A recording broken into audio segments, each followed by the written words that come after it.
Hi, welcome to Sree's kitchen ware. ഇന്ന് ചെയ്യാൻ പോകുന്നത് ബീഫ് കൊണ്ടുള്ള അച്ചാറാണ്. അപ്പോൾ ബീഫ് കൊണ്ടുള്ള അച്ചാർ നമ്മൾ ഒത്തിരി അച്ചാറുകൾ ഇവിടെ നമ്മുടെ പല വീഡിയോസിലും ചെയ്തിട്ടുണ്ട്. അപ്പോൾ ബീഫ് കൊണ്ടുള്ള അച്ചാറാണെന്നുണ്ടെന്നുണ്ടെങ്കിൽ എനിക്ക് ഏറ്റവും കൂടുതൽ ആൾക്കാർ എനിക്ക് റിക്വസ്റ്റ് അയച്ചു ഒന്നാണ് ബീഫ് കൊണ്ട് അച്ചാർ ചെയ്ത് കാണിക്കണമെന്ന്. അപ്പോൾ ഞാൻ വരുന്ന പിന്നെ ബീഫ് കൊണ്ട് അച്ചാർ ചെയ്ത് കാണിച്ചേക്കാന്ന് ഓർത്തു. നമ്മൾ ബീഫ് സാധാരണയാണെന്നുണ്ടെന്നുണ്ടെങ്കിൽ വെച്ച് ഉണക്കിയിട്ട് അതുകൊണ്ട് ഇടിയിറച്ചി ഒക്കെ ചെയ്ത് സൂക്ഷിക്കാറുണ്ട്. പക്ഷേ ഈ അച്ചാറാണെന്നുണ്ടെങ്കിൽ നമുക്ക് കുറേ കാലം കേടുകൂടാതെ സൂക്ഷിക്കാൻ പറ്റും. എങ്ങനെ ചെയ്യണം എന്നുള്ളത് നോക്കാം. അപ്പോൾ ഈ അച്ചാർ ഉണ്ടാക്കാൻ വേണ്ടി ഞാനിപ്പോൾ ഒരു 1/2 കിലോ എടുത്തിട്ടുണ്ട് ബീഫ്. ഇതിനകത്ത് ഈ കാണുന്ന ഈ പോർഷനിൽ ഇതിൻ്റെ കൊഴുപ്പ് ഇത് മാക്സിമം അവോയ്ഡ് ചെയ്യണം. ഇതുണ്ടെന്നുണ്ടെങ്കിൽ നമുക്ക് അച്ചാർ അധികം നാൾ ഇരിക്കത്തില്ല, ചീത്തയായിപ്പോൾ. അപ്പോൾ ഇത് കട്ട് ചെയ്ത് കളയുകയോ എന്തെങ്കിലും ചെയ്തോണം നിങ്ങൾ ഇങ്ങനെ കിട്ടുകയെന്നുണ്ടെന്നുണ്ടെങ്കിൽ ഈ പോർഷൻ നമുക്ക് മാക്സിമം വേണ്ടത്. ഇപ്പം നമുക്ക് അപ്പോഴത്തേക്ക് ഇപ്പം ഞാൻ ഈ കഷ്ണങ്ങളൊക്കെ ഇപ്പോൾ ചെറുതായിട്ട് ഇപ്പോൾ കട്ട് ചെയ്യാൻ പോവാണ്. ഇത്രയും വലിയ കഷ്ണം നമുക്കിവിടെ ആവശ്യമില്ല, നമുക്ക് ചെറിയ കഷ്ണമായിട്ടാണ് എടുക്കേണ്ടത്. അപ്പോൾ ചെയ്താൽ നമുക്കത് കട്ട് ചെയ്തെടുക്കാം. മാക്സിമം ആണെന്നുണ്ടെന്നുണ്ടെങ്കിൽ നമുക്ക് പെട്ടെന്ന് ഫ്രൈ ആയിട്ട് കിട്ടുന്ന രീതി നല്ല ക്രിസ്പി ആയിട്ട് വേണം നമുക്കിത് ഫ്രൈ ചെയ്തെടുക്കാനായിട്ട്. അപ്പോൾ പെട്ടെന്ന് നമുക്ക് ഫ്രൈ ആക്കാൻ പറ്റുന്ന രീതിയിൽ വേണം ഇതിൻ്റെ കഷ്ണങ്ങളെല്ലാം കട്ട് ചെയ്യാനായിട്ട്. ഒത്തിരി ആണെന്നുണ്ടെന്നുണ്ടെങ്കിൽ അങ്ങ് ഇതായിട്ടുണ്ടെന്നുണ്ടെങ്കിൽ ശരിയാകത്ത് വരത്തില്ല, അതുകൊണ്ടാണ് അങ്ങനെ പറഞ്ഞത്. ഈ കഷ്ണമെല്ലാം ഇപ്പം നന്നായിട്ട് മാറിനേറ്റ് ചെയ്ത് ഞാൻ വെക്കാൻ പോവാണ്. ഇതിനകത്തോട്ട് ഇപ്പം മാറിനേഷന് വേണ്ടിയില്ലേ 1 ടീസ്പൂൺ മഞ്ഞൾപ്പൊടി ചേർക്കുവാണ് ഞാൻ. നമ്മൾ ടേസ്റ്റ് അനുസരിച്ച് ചേർക്കാം, ഒത്തിരി ഒന്നും ആവശ്യമില്ല. ഇതിപ്പോൾ മാറിനേറ്റ് വെക്കാൻ പിന്നെ അച്ചാറിന് നമ്മൾ വേറെ ചേർക്കും. അപ്പോൾ അതിന് വേണ്ടി ഇപ്പോൾ തൽക്കാലം ഇത്ര ചേർത്തിട്ടുള്ളൂ. അതുപോലെ തന്നെ എന്നുണ്ടെങ്കിൽ ഇപ്പോൾ ചേർത്ത് കൊടുത്തിട്ടുണ്ടെങ്കിൽ ജിഞ്ചർ ഗാർലിക് പേസ്റ്റ് എന്ന് പറഞ്ഞു കഴിഞ്ഞാൽ 1 ടേബിൾ സ്പൂൺ ഉണ്ട്. അപ്പോൾ 1 ടേബിൾ സ്പൂണിൻ്റെ കറക്റ്റ് കണക്കെന്ന് പറഞ്ഞു കഴിഞ്ഞാൽ ഒരു ചെറിയ കഷ്ണം ഇഞ്ചിയും 3 അല്ലി വെളുത്തുള്ളിയും ഇത് ഞാൻ നന്നായിട്ട് മിക്സിയിൽ അടിച്ചെടുത്തിരിക്കുന്നതാണത്. അത് മൊത്തമായിട്ട് ഞാൻ ചേർത്ത് കൊടുക്കുവാണ്. ഇപ്പം ഈ ഒരു ഫ്ലേവറൊക്കെ ആയിരിക്കും അച്ചാറിന് കൂടുതലായിട്ട് ഫ്രൈ ചെയ്ത് തരുമ്പോൾ കാണുന്നത്. അതുപോലെ തന്നെ ഗരം മസാല ഇപ്പോൾ 1 ടീസ്പൂണാണ് ചേർക്കുന്നത്. ഇപ്പം ഗരം മസാല അല്ലെന്നുണ്ടെങ്കിൽ മീറ്റ് മസാല വേണമെന്നുണ്ടെങ്കിൽ നിങ്ങൾക്ക് വേണേൽ ചേർത്ത് കൊടുക്കാൻ പറ്റും. അതുപോലെ തന്നെ ഇനിയും ചേർക്കേണ്ടത് മല്ലിപ്പൊടിയാണ്. മല്ലിപ്പൊടി ഇതേ കണക്ക് തന്നെ എന്നുണ്ടെങ്കിൽ ഇപ്പം ഞാൻ 1 ടീസ്പൂൺ മല്ലിപ്പൊടി ഞാനിപ്പോൾ ചേർക്കുന്നുള്ളൂ. ഒത്തിരി വേണ്ടെന്ന് വെച്ച് കഴിഞ്ഞാൽ ശോഭ മാറിപ്പോൾ, അതുകൊണ്ട് തന്നെ ആവശ്യത്തിന് ഉപ്പും കൂടെ ചേർത്ത് കൊടുക്കുക. മുളക് പൊടി ആണെന്നുണ്ടെന്നുണ്ടെങ്കിൽ ഇപ്പോൾ ഒരു 2 ടേബിൾ സ്പൂൺ കണക്കാണ് ഇപ്പോൾ ഞാൻ ചേർക്കുന്നത്. നന്നായിട്ട് ഇതങ്ങ് മിക്സ് ചെയ്യണം. നന്നായിട്ട്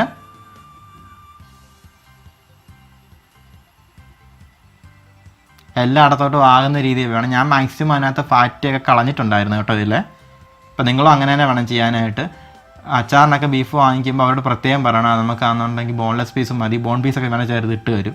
അപ്പോൾ അതിന് ബോൺ പീസിനകത്തൊക്കെ ആണെന്നുണ്ടെങ്കിൽ അതിനകത്ത് അതിൻ്റെയൊക്കെ കൊഴുപ്പ് കൂടുതലുണ്ടാവും, അതൊന്നും ഇപ്പോൾ നമുക്ക് ശരിയാവില്ല അച്ചാറിന്. കുരുമുളക് ചതച്ചതാണ്, പൊടി ചേർക്കില്ല. കുരുമുളക് ചതച്ചത് ഇപ്പോൾ ഒരു 2 ടീസ്പൂണോളം ചേർത്ത് കൊടുക്കുവാണ്. നന്നായിട്ട് ഇതും കൂടെ അങ്ങ് മിക്സ് ചെയ്യുക, നന്നായിട്ട് എല്ലായിടും ആകുന്ന രീതിയിൽ. എങ്കിലും നമ്മൾ മാറിനേറ്റ് വെച്ച് കഴിയുമ്പോൾ മസാല എല്ലായിടും പിടിക്കത്തുള്ളൂ വറുക്കാനായിട്ട്. മാറിനേറ്റ് ചെയ്ത് ഇപ്പം നമുക്കിതൊരു 3 മണിക്കൂർ വെക്കണം. എങ്കിൽ മാത്രമേ ഇതിനകത്തോട്ടേക്ക് മസാലയൊക്കെ പിടിച്ച് നന്നായിട്ട് ഇതിനകത്ത് അതുപോലെ തന്നെ ഉപ്പൊക്കെ ഇറങ്ങിയിട്ട് നമ്മൾ വറുത്തെടുക്കുമ്പോൾ നന്നായിട്ട് ആ ഒരു ടേസ്റ്റിന് ഉണ്ടാകത്തുള്ളൂ. എന്നിട്ട് അച്ചാറിട്ടാൽ അതിൻ്റെ ഗുണം ഉണ്ടാവും. മാറിനേറ്റ് ചെയ്ത് വെച്ചതെല്ലാം ആണെന്നുണ്ടെന്നുണ്ടെങ്കിൽ ഇപ്പം 3 മണിക്കൂർ കഴിഞ്ഞായിരുന്നു. ഞാനിത് ഫ്രൈ ചെയ്തെടുക്കുവാണ്. ഓരോ സെഷൻ കുറച്ച് ഫ്രൈ ചെയ്ത് കഴിഞ്ഞായിരുന്നു, ബാക്കിയുള്ളത് ഇപ്പോൾ ഫ്രൈ ചെയ്യുവാണ്. ഡീപ്പ് ഫ്രൈ ആയിട്ട് വേണം കേട്ടോ നമുക്കിത് ചെയ്തെടുക്കാനായിട്ട്.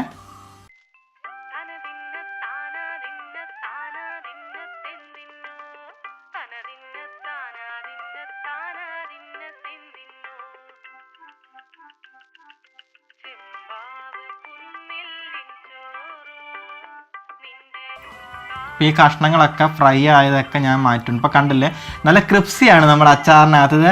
അച്ചാർ ആദ്യം മുതൽ ഇതിൻ്റെ അച്ചാർ തീർന്നൊടുക്കം വരെ ക്രിപ്സി ആയിട്ടിരിക്കണം, കല്ലുമേക്കായി പറഞ്ഞ പോലെ തന്നെ. അപ്പോൾ എങ്കിൽ മാത്രമേ നമുക്കന്നുണ്ടെങ്കിൽ കഴിക്കാൻ പറ്റത്തുള്ളൂ, നല്ലൊരു ടേസ്റ്റ് ഉണ്ടാകത്തുള്ളൂ അച്ചാറിന്. അല്ലെന്നുണ്ടെങ്കിൽ നല്ലൊരു ഫ്ലേവറാണ് ഈ അച്ചാർ ഉണ്ടാക്കി കഴിയുമ്പോൾ. നിങ്ങളൊന്ന് ഉണ്ടാക്കി നോക്കി കഴിയുമ്പോൾ മനസ്സിലാവും അത്.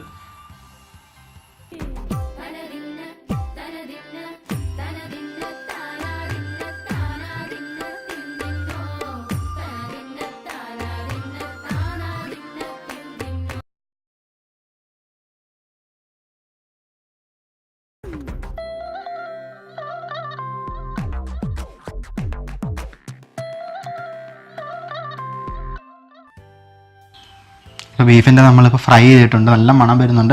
ഡീപ്പ് ഫ്രൈ ആണ്. പ്രത്യേകം ശ്രദ്ധിക്കണമെന്ന് വെച്ചാൽ അല്പം പോലും ഇതിനകത്ത് വെള്ളം ഉണ്ടാകാൻ പാടില്ല. വെള്ളം ഉണ്ടാകുന്നുണ്ട് എന്ത് പറ്റുന്നത് നമ്മുടെ അച്ചാർ പെട്ടെന്ന് ചീത്തയായി പോകും, നല്ല ഇരിക്കത്തില്ല. അപ്പോൾ ഞാൻ നന്നായിട്ട് ഇപ്പം നല്ല ഡീപ്പ് ഫ്രൈ ആയിട്ടാണ് ചെയ്തെടുത്തിരിക്കുന്നത്. അടുത്ത അച്ചാറിന് തയ്യാറാക്കാനായിട്ട് ഇപ്പോൾ പാഞ്ഞാൻ വെച്ചിട്ടുണ്ട്. എപ്പോഴും പറഞ്ഞ കണക്കാണ് ഇതിനകത്ത് നല്ലെണ്ണയാണ് ഒഴിച്ചു കൊടുത്തിരിക്കുന്നത്. ആവശ്യമുള്ള നല്ലെണ്ണ ഒഴിച്ചിട്ടുണ്ട്. ഹീറ്റാകുന്ന പരുവത്തിന് വേണം കടുക് ചേർത്ത് കൊടുക്കാനായിട്ട്. ഇപ്പം നന്നായിട്ട് ഹീറ്റായി കടുക് പൊട്ടി തുടങ്ങിയിട്ടുണ്ട്.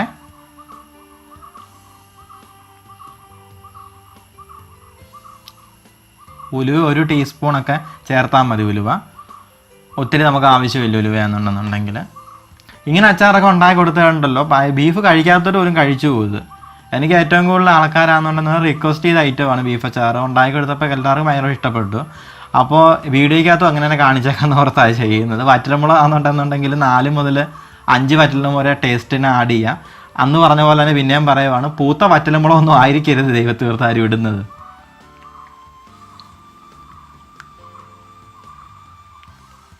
നന്നായിട്ടാണെന്നുണ്ടെങ്കിൽ മൂത്ത് വരണം, കരിഞ്ഞു പോകാൻ ശ്രദ്ധിച്ചോണേ. ഇതൊക്കെ നമ്മളിപ്പോൾ ഗ്യാസേലാണ് ചെയ്യുന്നുണ്ട്, ലോ ഫ്ലെയിമേ വേണം ചെയ്യാൻ.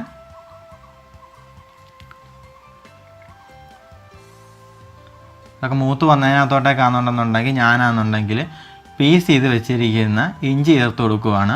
ഒരു വലിയ കഷ്ണം ഇഞ്ചിയുണ്ട്, ഒരു 50 ഗ്രാമൊക്കെ ഉണ്ടായി. നല്ലതായിട്ടിത് ചോപ്പ് ചെയ്ത് എടുത്ത് വെച്ചിരിക്കും. ഇഞ്ചിയുടെ പച്ചമണം മാറണം നമുക്കാണെന്നുണ്ടെങ്കിൽ. എന്നാൽ ഒത്തിരി കിടന്ന് മൂത്ത് പോകരുത്. അച്ചാർ കഴിക്കുമ്പോഴത്തേക്ക് നമ്മൾ ഇഞ്ചിയൊക്കെ ആണെന്നുണ്ടെന്നുണ്ടല്ലോ പല്ലിടക്കി കയറി പോകുന്ന രീതി ആയിപ്പോൾ. അങ്ങനെ ആകല്ല, നമ്മൾ സാധാ കഴിക്കുന്നതിനേക്കാളും കുറച്ച് വ്യത്യാസം. മനസ്സിലായല്ലോ, ഒരു പച്ചപ്പ് കുറച്ചുണ്ടാവണമെന്ന്. എന്നാൽ പച്ചയായിരിക്കാനും പാടില്ല. ചേർത്ത് കൊടുത്തിരിക്കുന്ന വെളുത്തുള്ളി ഒരു 5 അല്ലിയുണ്ട്, ക്ഷമിക്കണം 5 വലിയ വെളുത്തുള്ളിയെ നന്നായിട്ട് അതിൻ്റെ തൊലിയൊക്കെ കളഞ്ഞ്, തൊലി കളയാൻ ബുദ്ധിമുട്ടാണെന്ന് പറഞ്ഞ് ചെയ്യാതിരിക്കരുത്, തൊലി കളയാതിരിക്കരുത്. തൊലി കഴിച്ച് കഴിഞ്ഞാൽ ഇത് ഇരിക്കത്തില്ല, ചീത്തയായി പോകും അച്ചാർ. അതുകൊണ്ട് തന്നെ വിനാഗിരിയൊക്കെ എത്ര ഏറെന്ന് പറഞ്ഞാലും കൊള്ളാം. അപ്പോൾ ഞാൻ അങ്ങനെ 5 വലിയ വെളുത്തുള്ളിയുടെ തൊലിയെല്ലാം കളഞ്ഞ് നല്ല ഓരോ അല്ലിയായിട്ട് എടുത്ത് മാറ്റി വെച്ചിരിക്കുന്നതാണ്. ആ വെളുത്തുള്ളി ഇത് കണക്ക് തന്നെ പച്ചപ്പ് മാറണം. വെളുത്തുള്ളി ഒത്തിരി അങ്ങ് കിടന്നങ്ങ് വഴന്ന് പോകരുതേ. പച്ചമുളക് ആണെന്നുണ്ടെന്ന് പറഞ്ഞാൽ ഇപ്പോൾ ചേർത്ത് കൊടുക്കുന്ന ഒരു 6ഓളം ഉണ്ട്. പീസ് ചെയ്ത് വെച്ചിരിക്കുന്ന പച്ചമുളക് ഇത് നന്നായിട്ട് ഇത് അങ്ങ് മിക്സ് ചെയ്യുക. പച്ചമുളകിൻ്റെ പച്ചപ്പ് മാറണം നന്നായിട്ട്. ഇവിടെ കറിവേപ്പില നിങ്ങൾ ഇഷ്ടമനുസരിച്ച് ചേർത്ത് കൊടുക്കുക. കൂടുതൽ ചേർത്താൽ കൂടുതൽ ടേസ്റ്റാണ്. ഇത് കണക്കാണ് കറിവേപ്പിലയുടെ ഇല, പക്ഷേ നന്നായിട്ട് കറിവേപ്പില എണ്ണയിൽ കിടന്ന് മൂത്ത് വരണം. അല്ലെന്നുണ്ടെങ്കിൽ ഈ പറഞ്ഞ പോലെ തന്നെ എന്നുണ്ടെങ്കിൽ ഇതൊക്കെ പൂത്ത് പോകും പെട്ടെന്ന് തന്നെ. മേളിൽ പൂപ്പലുണ്ടായിട്ടിരിക്കുന്ന കാണാൻ പറ്റും നമ്മൾ അച്ചാർ പിന്നെ നോക്കുമ്പോൾ. ഇപ്പോൾ ഇതിനകത്തോട്ട് ചേർത്ത് കൊടുക്കുന്നത് 1 ടീസ്പൂൺ മഞ്ഞൾപ്പൊടിയാണ്. പിന്നെ എന്നുണ്ടെങ്കിൽ കായവ്. ഇപ്പോൾ കായ ഇപ്പോൾ ചേർത്ത് കൊടുക്കുന്ന ഒരു 1.5 ടീസ്പൂണോളം കായ ഞാൻ ചേർത്ത് കൊടുക്കുവാണ്. നന്നായിട്ട് അങ്ങ് മിക്സ് ചെയ്യണം. ലോ ഫ്ലെയിമിൽ വെച്ച് വേണമെന്നുണ്ടെങ്കിൽ ഗ്യാസോ അല്ലെന്നുണ്ടെങ്കിൽ ഇൻഡക്ഷൻ കുക്കറോ ഇതൊക്കെ ഓഫ് ചെയ്തിട്ട് വേണം ചെയ്യാം. മുളക് പൊടി അതുപോലെ തന്നെ ചേർക്കുമ്പോഴൊക്കെ ആണെന്നുണ്ടെന്നുണ്ടെങ്കിൽ തീ ഉണ്ടാകൽ കരിഞ്ഞു പോകും. പൊടി മുഴുവൻ കരിഞ്ഞ ചൊവയായിരിക്കും അച്ചാറിന്. അപ്പോൾ അതിന് വേണ്ടിയാണെന്നുണ്ടെങ്കിൽ നന്നായിട്ട് ഇതൊക്കെ മിക്സ് ചെയ്യാം നല്ല വൃത്തിയായിട്ട്. ഇപ്പോൾ കണ്ടില്ലേ, നിങ്ങളിപ്പോൾ ഇത് കണ്ടില്ലേ, മുളക് ഈ കളറാണ്. ഞാനിപ്പോൾ പൊക്കി വെച്ചിരിക്കുന്നത് ചൂട് അധികം അടിക്കാതിരിക്കാനാണ്. ഈ എണ്ണ തെളിയുന്നില്ല, അല്ല കരിഞ്ഞ് കഴിഞ്ഞ് ഇത് മൊത്തം മാറിപ്പോവും. ഇതിനകത്തോടെ നമുക്ക് ബീഫ് ചേർത്ത് കൊടുക്കുവാണ്. ഇപ്പോൾ കണ്ടില്ലേ, ഇപ്പോൾ നമ്മൾ അച്ചാറിന് വേണ്ടി ഇപ്പോൾ ഫ്രൈ ചെയ്തപ്പോൾ 1 കിലോ ബീഫൊക്കെ ഇത്രേ ഉള്ളൂ. അപ്പോൾ കൂടുതൽ ക്വാണ്ടിറ്റി ആണെന്നുണ്ടെന്നുണ്ടെങ്കിൽ അനുസരിച്ച് നിങ്ങളാണെന്നുണ്ടെങ്കിൽ എടുത്തോണം. ഇപ്പോൾ ഞാനിപ്പോൾ വീഡിയോയ്ക്ക് വേണ്ടി ഇപ്പോൾ സത്യം പറഞ്ഞ് ഇപ്പോൾ നിങ്ങൾക്ക് വേണ്ടി ഇപ്പോൾ ഷൂട്ട് ചെയ്തെടുത്തിരിക്കണം ഇങ്ങനെ വീഡിയോ. ഇത് നന്നായിട്ട് ഇതങ്ങ് മിക്സ് ചെയ്യുക എല്ലായിടത്തോട്ടേക്കും.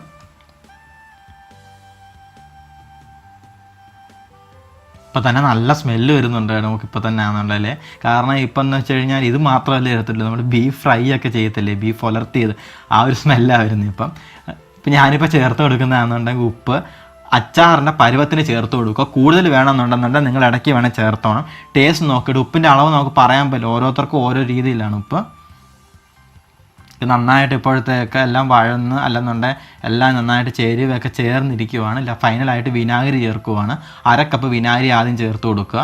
കൂടുതലായിട്ടാണെന്നുണ്ടെങ്കിൽ വേണമെന്നുണ്ടെങ്കിൽ പിറ്റേ ദിവസം നന്നായിട്ട് ഇതെല്ലാം തണുത്തതിന് ശേഷം നിങ്ങൾക്ക് കൂടുതലായിട്ട് വേണമെന്നുണ്ടെങ്കിൽ വിനാഗിരി ചേർത്ത് കൊടുക്കാൻ പറ്റും.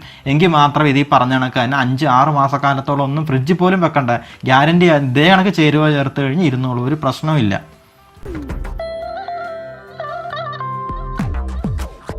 നമ്മുടെ ബീഫ് അച്ചാർ ഇപ്പോഴത്തേക്ക് റെഡി ആയിട്ടുണ്ട്. ഫ്രിഡ്ജ് അതിനകത്ത് വെക്കണമെന്നൊന്നും നിർബന്ധമില്ല.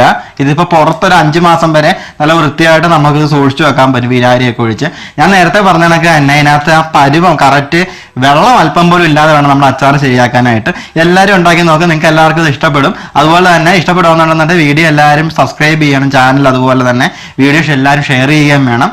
അങ്ങനെ ചെയ്തെന്നുണ്ടെങ്കിൽ മാത്രം കൂടുതലായിട്ട് വീഡിയോ നമുക്ക് ചെയ്യാൻ പറ്റത്തുള്ളൂ. അപ്പോൾ പുതിയൊരു വിഭവമായിട്ട് വീണ്ടും കാണാം.